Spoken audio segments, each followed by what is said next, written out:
اور اجداد میں جتنے بھی پیغمبر آئے تھے یا ان کے بیٹوں میں جتنے بھی پیغمبر آئے، یعنی آدم سے محمد تک صلی اللہ علیہ وسلم سب کو اللہ نے مخاطب کر کے کہا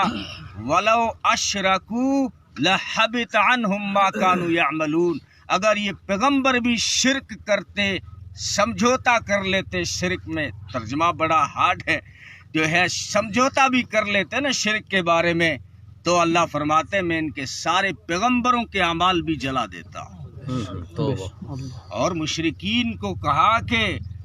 فَحَبِطَتْ أَعْمَالُهُمْ فَلَا نُقِيمُ لَهُمْ يَوْمَ الْقِيَامَةِ وَزْنًا، قیامت کے دن جو شرک لے کے آ گیا، چاہے پیغمبر کا بیٹا ہو چاہے پیغمبر کا والد ہو، اگر وہ شرک لے کے قیامت کے میدان میں آ گیا تو اعمال تو جلا ہی دوں گا، لیکن ان کے اعمال کو تولنے کے لیے ترازو بھی قائم نہیں کروں گا، کیونکہ میں کیوں تولوں؟ شرک جو لے کے آئے اس کی نیکیاں بھی نہیں تولوں گا، اس کے لیے تو سیدھا جہنم کا فیصلہ ہے۔ اس لیے سب سے پہلی فکر جو ہونی چاہیے معاشرے میں وہ یہ ہے کہ عقیدے میں شرک کی ملاوٹ نہ ہو، مطمئن نہ ہو کہ ہم مسلمان ہیں اور صدیوں سے ایمان والے ہیں، ہم تو شرک نہیں کرتے۔ نبی پاک صلی اللہ علیہ وسلم نے فرمایا آخری وقت میں شرک لوگوں کے دماغوں میں، ذہنوں میں، قلب میں اس طرح گھس جائے گا، چونٹی کی رفتار سے بھی ہلکی رفتار سے لوگوں میں شرک داخل ہو جائے گا اور انہیں محسوس بھی نہیں ہوگا کہ ہم شرک کریں۔